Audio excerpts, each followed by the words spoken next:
Hello, hello, hello. How are you, Miss Sia? It's good to see ya. But I haven't dropped one of those in a while. I was due for one. See, I wouldn't want to be. I'm. You come up with something new, as always. I tell everyone, come up with something new. I would be most humble, most appreciative. Speaking of humble, that was a good segue into today's guest with Humble Design, but we'll get to Treger later. You didn't even plan that. That was super fun. That is maybe it was like mental. Yeah, telepathy or something along those lines. But we've had a short week because we were spending a lot of time together last week on Tuesday, and our Giving Tuesday event, which we'll talk about here shortly. But that event, as well as today's show, is not possible without our sponsor, Speakeasy Custom Tattoo. And if you don't know, Speakeasy Custom Tattoo is located in the Wicker Park neighborhood of Chicago in the historic Flatiron Building. With over 30 years of experience, they have a curated staff of magnificently talented local and international artists, and they continue to host monthly guests from all over the world. They're an appointment-only custom tattoo shop offering a wide range of styles in a clean and relaxing environment. And no matter the style you're looking for, they will absolutely help make your vision come to life. So be sure to check out their artists on the website at www.speakeasycustomtattoo.com. Be sure to tell them Chris sent you. It's likely you'll see me in the chair next to you. Sia, you know how I feel about Patrick and Kelly, my friends at Speakeasy. But we have a lot to get to, so let's kick off the show with that amazing video, huh? Awesome, let's do it. And by the way, they do amazing work, and I'm usually pretty judgy when it comes to tattoos. So 100%. You It's are Sia approved. judgy.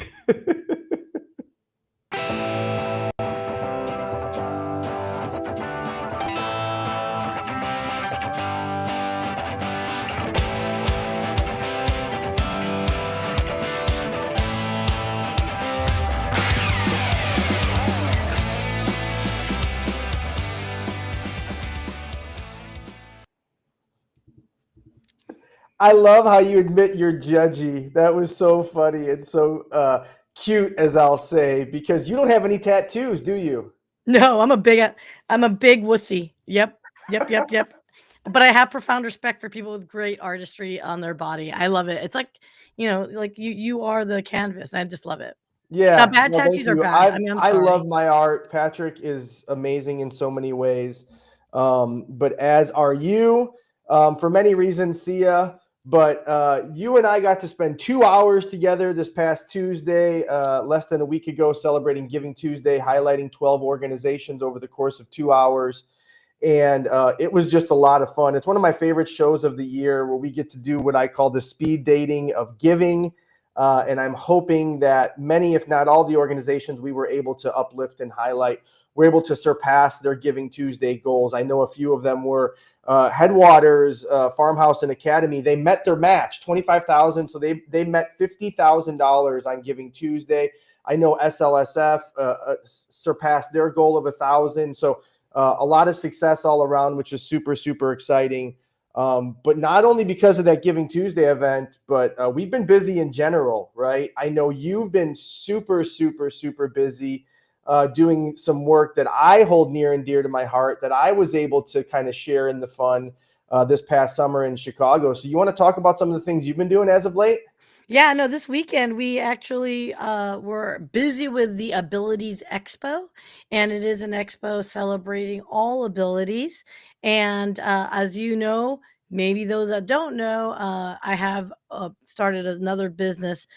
We launched a new community called AE Corner Community. It's adaptive equipment for everyday living, and we are a community of entrepreneurs who have created products. Again, it's I call it unsexy stuff for everyday living, but it's all adaptive tools and products to help everyone live with dignity, with independence, and live with comfort. And so, with that, our booth was hella busy. There's no two ways about it. And you see, three of our inventors were there: Janice, Faye, and then in the back there is Diane. And we had Miss Texas Miss Wheelchair Texas was came by and stopped by as About well. that. So really cool. Just talking to the community, hearing about what they need, hearing some of their challenges. It was really great to take that feedback, and we'll take it back to our community. And if we find inventors, if anybody's in the adaptive equipment space, we want to speak with you because we want to amplify you and highlight you. It just happened to be it happened to be Chris. Wow. I was so thrilled What that, was that? Oh my God. That's the first time that's ever happened. well, I wasn't saying the name. I was saying, "Oh my Oh, goodness," and then it just came out all wrong, and I was like, "Oh, and then I stopped myself. Sorry. It so funny. we'll gloss over. But 10 products were represented. All 10 happen to be female entrepreneurs, innovators that have patented products, and they happen to be OTPTs, ST, so occupational therapists, physical therapists, speech therapists, etc. Love So it. really exciting, our representation. Exciting. I'm getting FOMO because I was so honored to have served as the booth MC in Chicago this past summer and had just one of the most memorable experiences connecting, as you said, with the attendees, hearing such amazing stories, but also seeing just fantastic products that are designed to uplift various populations that may need a little extra assistance. And that's really why I love the AE Corner community, because they're just good people doing good work, which is what I tried to do and what I hope to have done this past Tuesday. Not only did we have the Giving Tuesday Give-a-thon with 12 organizations, but then that night, I was so honored and excited to have served as the MC and bingo caller for Jerry's Cafe. Jerry's was also a guest on the Giving Tuesday Give-a-thon. But we had 200 bingo players at Arlington Ale House Tuesday night. And I was calling bingo, having the time of my life. There you see Jennifer. She's one of the amazing teammates at Jerry's. She happened to win bingo, and she won one of the gift baskets, and just had such kind things to say about being an employee of Jerry's, right? And then we had 067, so 067 got called. And so I made all the attendees get up and do the silly 067. So that's what you see, You 200. did not do six I seven, sure did. please. I sure did.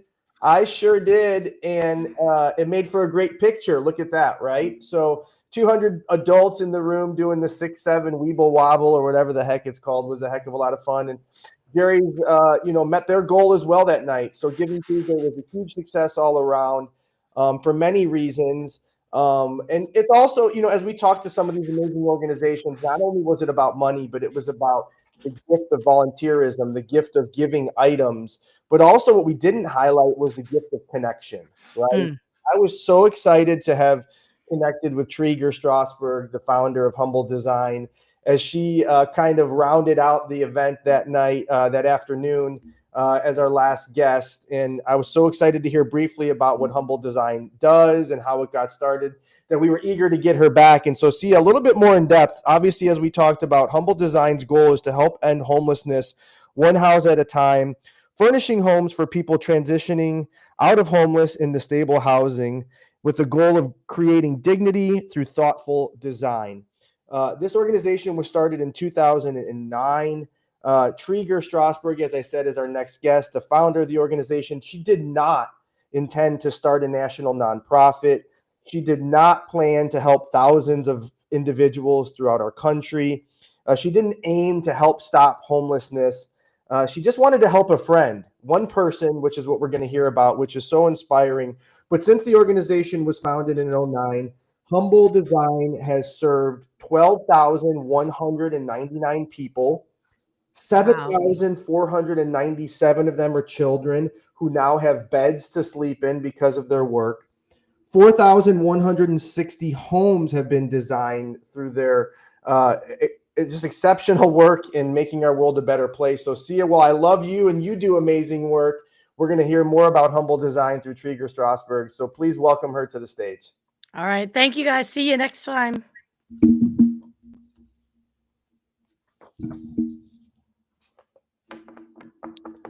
Hello, Treger. How are you? You're sideways, but Hi, hold on. My sideways. Hold Here you're we back. go. You're in one of the most beautiful settings we've had through our time having guests on. And as I said earlier, the story of Humble Design is just so amazing and inspiring in many ways. And I was so Thank excited to get you. to know Oh, you briefly. goodness. through our Giving Tuesday event I don't last know week. why it's not working. Thank you. That's okay. We'll roll with it. But as I said, I was so inspired to hear briefly the story of Humble Design on Giving Tuesday last week that I was excited to have you back and couldn't wait to get you on. So here we are. So if you don't mind, please let folks know who you are and what Humble Design's all about before we get into the nitty gritty. Sure. I'm just apologizing to you, the people watching, that I'm gonna have to be long ways. I am back of a van. My husband and I are living the van life and traveling the country. So patience. My name is Treger Strasberg. I am the founder of Humble Design. And what we do is we furnish for families who are leaving the homeless shelters across this country. And when they leave the shelter and get into their own home, usually they leave with nothing and are sleeping on the floor. I encountered this in my own life when I'm friends with who is leaving a shelter with her.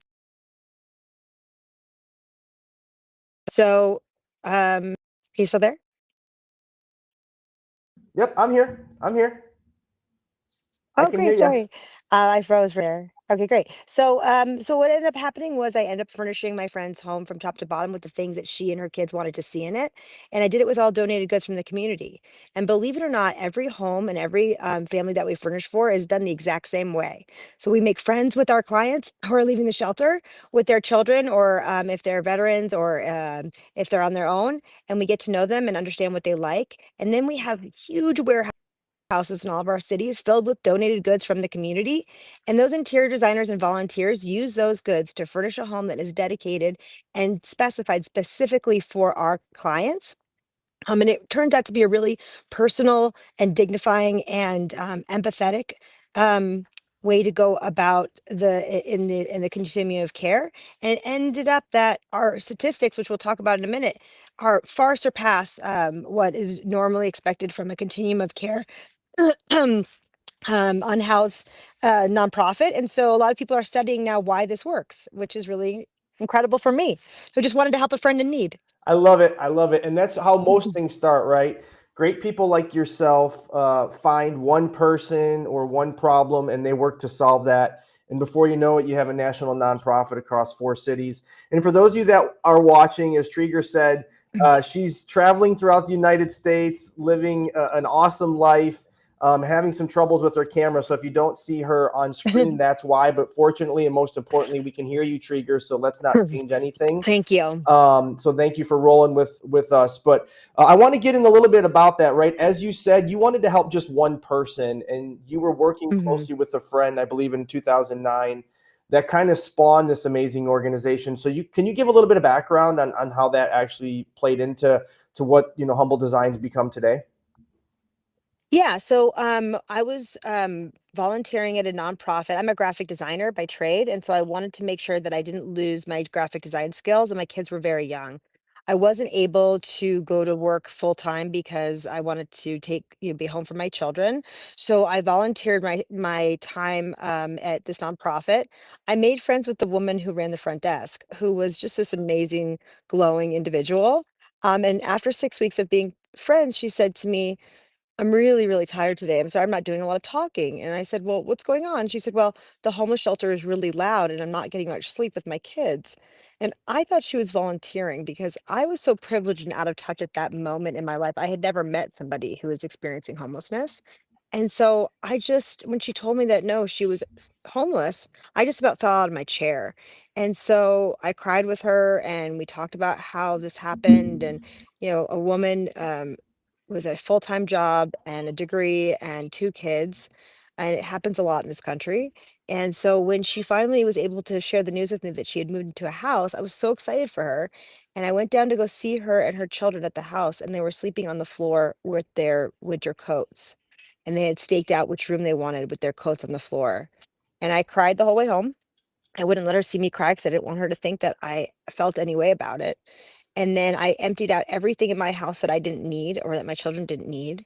And then I asked my neighbor, "Hey, is there anything that you have that you can give?" And then I started asking people in the checkout line at the grocery store. And I had only been in town for 6 weeks. So it's not like I had a large amount of friends or anything. And people started to really rotate around this idea and dropping stuff off. And my friend had a pickup truck, and we would drive all over town and pick up people's donated goods. And within 6 weeks, her entire place from top to bottom was not only furnished, but it was furnished in a way that felt dignified and that I had listened to the things that she liked because she was my friend. And I found through that process that I was happier than I'd ever been. Yes, I was so happy that Krista was happy, and that she was getting the things that she need. My friend was, getting the home that she had envisioned, but Mhm. I was happier than I've ever been in my whole life. And I think that was really telling for me. That changed my life. Yeah, there's something to be said about the old saying, it's better to give than receive, isn't it? And as I said, in my experience in working with great organizations and great people like yourself, I've come to find that uh, impactful organizations start with one small experience, one small idea, one small understanding of a problem. And you taking, your friend's situation and now scaling it, frankly, right? 4 cities across the United States, Detroit, Cleveland, Chicago, and San Diego, if I'm not mistaken. And as I earlier said, if you didn't hear, and of course you know these numbers, but 12,199 people served to date, almost 8,000 children now have beds, as you explained so beautifully and humbly earlier. Children staking out their rooms with their coats, right? How unfortunate, and how inspiring that you've done such great work to change that, frankly. And then almost 4,160 homes completely designed and furnished. That's no small feat. So Treger, if you don't mind, talk a little bit about the scaling Yeah. process. How did you go from this one problem of your friends to solve to now working this national organization and continuing to grow? So I always thought that I would be doing this project in addition to my regular work, which was going to be a graphic designer and advertising, right? So I was doing one home every 6 weeks with my friend. We were gathering all the furniture, and then we would call the shelter and say, "Hey, we have enough furniture for, a 2 bedroom with a little boy. We have a blue crib." And they would pair us with a family that would work. But about a year into this side project, we had 100 families on our waiting list, which meant 400 individuals Wow. that were sleeping on the floor in Detroit that I couldn't get to. And we were this tiny organization, but we were the only one filling this need. I don't know if your audience knows, but this is not a nonprofit that has already been invented in lots of ways. There's not a national nonprofit or a large scale nonprofit that pairs people with furniture. There are furniture banks and there are little projects here and there, but this was really a hole in the system. So what ended up happening after I realized that there was 400 people on the waiting list is I cried, which this is what I do. I'm an empath. I I cried. love it. And I had a Vulnerability. long talk with my I just yeah, well, I cry a lot, but it's because like I really do feel things, and I try to put myself in other people's shoes. Even one night on the floor is it's really hard on your body. So I had a long talk with my husband, who feels the same way as I do, and he and I made a decision to invest. And instead of investing for profit, and to, get a monetary return, we were going to get a return that was from our community. And that made us feel good. And that made us put our heads on the pillow at night and feel like we had done something. So we invested our money and we got a truck and we got a warehouse and we got some employees and we started planning events and doing things. And we got from one house every 6 weeks to one house every 3 weeks to one house a week. Wow. And then the community started donating and we started having events and we started writing grants. And from there, we got a little bit of a bigger warehouse. The big breakthrough for us was we had a truck that was plugged in like a go-kart at night to charge because the battery kept draining and we couldn't keep it going. And it was just like a really old truck. And so I had met, I went to a birthday party for someone and Cynthia and Edsel Ford were there. Because I was in Detroit and I was like, oh my gosh, I have to meet them. So I went up there, their royalty in Detroit. And I walked up and I explained the situation. She goes, oh yeah, I've heard about you guys. How are you doing? And I said, listen, our truck is plugged in at night, but other than that, we're okay.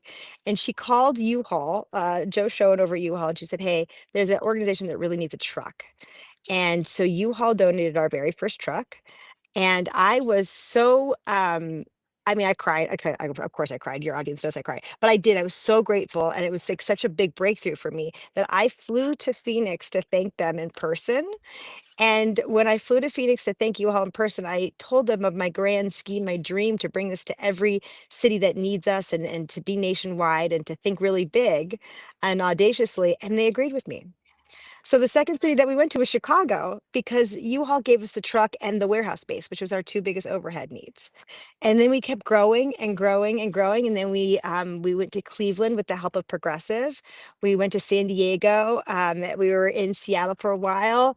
And every time we did a home out of these cities, it was done with such love and care and honoring the way that the organization was started because of the leadership. The leadership at Humble Design instinctively knows that empathy and dignity need to be at the beginning of the conversation and not tacked on at the end. And our staff, we have 51, I believe now, and thousands of volunteers, all get this in their bones. They get that there's no world in which beggars can't be choosers is in our vocabulary. We believe everybody needs dignity, empathy, start with kindness, start with understanding, listen, and it is an incredible group of people that we've put together. The community around Humble is probably the thing I'm most proud of. Listen, my jaw was dropped not because I was bored, but because I was amazed, right?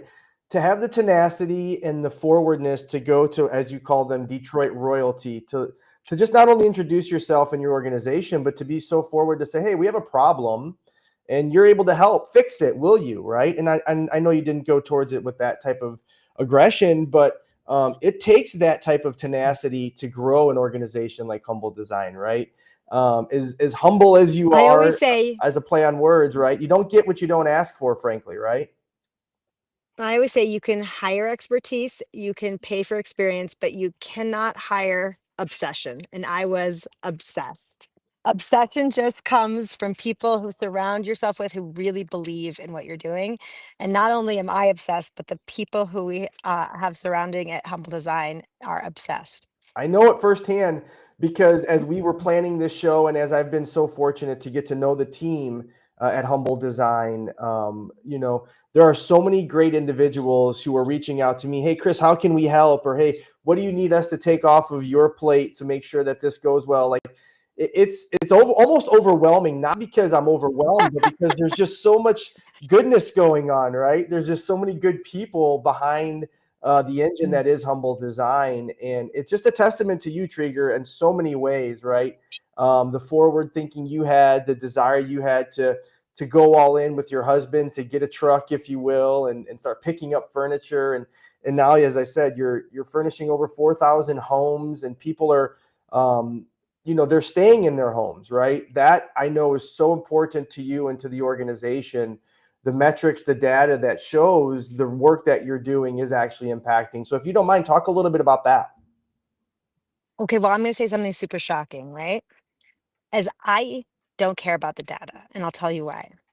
When I see a family walk home and burst into tears, or a child jump into their bed and read their very first book in their own bed in their safe space with their name above their bed, or a mom sit on the end of her bed and just sag with relief because the last year's been so hard and here's a home that she gets to come home to and feel proud of. Like, if that didn't really work, if that wasn't something that was sustainable, I would still do this. I would still do it because I just love that feeling of offering a moment of happiness and relief. Um, but it turns out that it does work, and I'm super happy that it does. So, without our help, about 50% of the United States, once families leave an unhoused situation, they go back into homelessness. And that's a really high number because we think that just getting housing is the end of the story, but it's really not. And so, what ends up happening with Humble Design is UCSD did a study on a large portion of our past clients, and 95 to 98% of our clients stay sustainably housed. Not only that, but their mental health has improved, their financial well being has improved, their community involvement has improved. Statistics off the charts, up to 86, 90% of families report having better grades in school. It's it's not just furniture, right? It tends to be glossed over that connection with your community and making people feel welcome is something that we should just think about after we think about food, water, shelter. But really, that the core of all of these needs that we talk about, the hierarchy of needs, starts with just feeling like you're a human being and that people want you there and that you have worth, and everything else can fall in after that. And I think what our program does is not deliver furniture. I think what we do is we remind people that they have dignity and that their community loves them. I love it. I could hear the passion in your voice, and I can only I imagine cry if all we the were able time. to if we were able to see your beautiful face, there'd probably be a tear or two streaming down your cheek. But in all seriousness, right? That's what it's all about. I think for somebody like myself, who again has the fortunate opportunity of meeting so many great people with such great missions, intending to make our world a better place in their own way, form, or fashion or niche. But at the end of the day, that's all we're trying to give in our own way is hope, right? And is to provide Mm. a space where people can feel safe and feel heard and have dignity, and make them believe, because it is true that the world is better for them being here, right? You mentioned mental health, right? Obviously, that's a strong passion of mine in other areas of my life, and knowing what a safe space that's reflective of your interests and who you are, and what you like and have interest in, really does better one's mental health. And so I know firsthand the work that you all do, and how it attributes to the betterment of mental health, which makes me even more excited to get to know you folks. And it doesn't surprise me that you don't care about data, but I knew you'd know the numbers when I was getting to the root of the matter about making sure that individuals remain housed, and stay in shelter and have a fruitful life, because they deserve it, no matter their circumstances, frankly. Correct? Yeah, and so that's our North Star. We have some language around that, that there isn't a person alive who doesn't deserve to feel safe, who doesn't deserve to have empathy and dignity, regardless of their journey, especially the children. The children are collateral damage in all of this, and we don't talk about that enough. I really do, um, I really do believe at my very, very core, at my core being, that we are all the same, and that none of us were born inherently worse or better than anyone else. And I really do believe that the people we've surrounded ourselves with believe that too. So if any of you listening ever want to come down and see this in person, I mean, we do 3 homes a week in each city, which is another statistic I'm really proud of. We're getting up to 4 homes a week in some cities as well. And so there's so many opportunities to engage. And if anybody feels, gosh, like the world is crumbling around them, I get a lot of that question of like, I feel hopeless, or I don't feel like people are good anymore, and all these things. I will prove you wrong 100%. Come on down to a Humble Design House 3 days a week in any of the cities that we're in, and you will feel connected again. It's impossible not to. I love it. So to find out more about Humble Design, as has been scrolling at the bottom of the screen, humbledesign.org, HUMBLEDESIGN.org. There you can find out all about the events of which Humble is putting forth to make our world a better place. You can volunteer, you could donate, you could do all the things that are necessary to continue uplifting Humble Design. So Treger, if you don't mind, as time winds down, unfortunately, we can go on forever, I'm sure. What are some of the things that one can do to help uplift Humble Design to make sure that your mission continues to grow? Well, we are platinum rated on all of the giving sites, and so we give a giant portion of your donation goes directly to our programming. We run very lean, thank goodness to all of our leadership and our board. And so every dollar that you donate, goes directly to help families in need, and also that our program is effective. If you're worried about, oh, I don't know what to give to because I'm not sure what's really working, and I don't know, this is 100% proven effective to help with the homelessness crisis in our country. So you can be comfortable with your monetary donations. Also, come and check us out. If you're in one of our cities, coming down to the warehouse. It is so much flippin' fun to see everybody in there crafting and moving furniture around and packing up for the week, and they come down to the house. So look us up, help us get to, we're trying to move to 4 homes a week per city to help more families. And if we can dream a big audacious goal of getting to every city in this country that needs us, which is just basically all of them at this point, that would be the big dream of Humble. So check us out, go online, donate to us, tell your friends, and then come on down. I love it. I love it.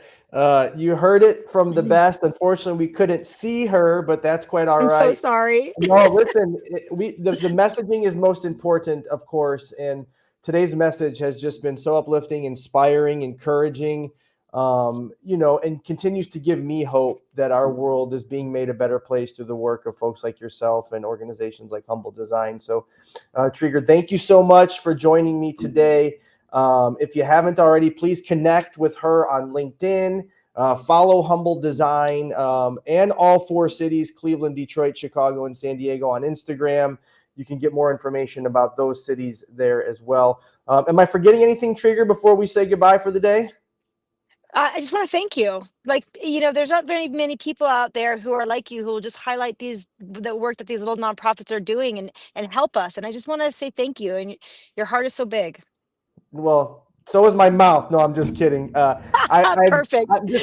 I'm so honored to have this small platform to share it and uplift organizations like yourself and Humble and it's just it's what's needed more of I feel in the world, and so it's my honor to have you on and thank you for those kind words, Treger. But of course, it wouldn't be possible, Sia, if not for our sponsors.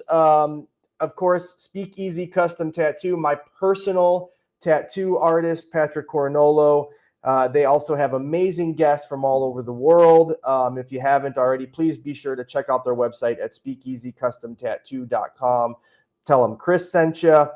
This show would not be possible without the excellent and amazing production of Brilliant Bean Media, and Sia Tornrat, who we met and get to see each and every week at the start of the show. And she's one of my best friends in life. And without her, I don't know where I'd be. But most importantly, the production is second to none, top notch. If you have any production podcast needs, creative content management, social media management, Sia is your gal and Brilliant Bean Media is your place.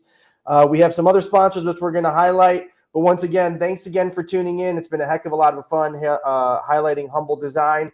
Have a great rest of your week, and hail, hail. Falling asleep with your neck in the wrong position can be a real pain in the neck. Literally. People of all ages are falling for Tossie. Tossie gives you the comfort you've always dreamed of.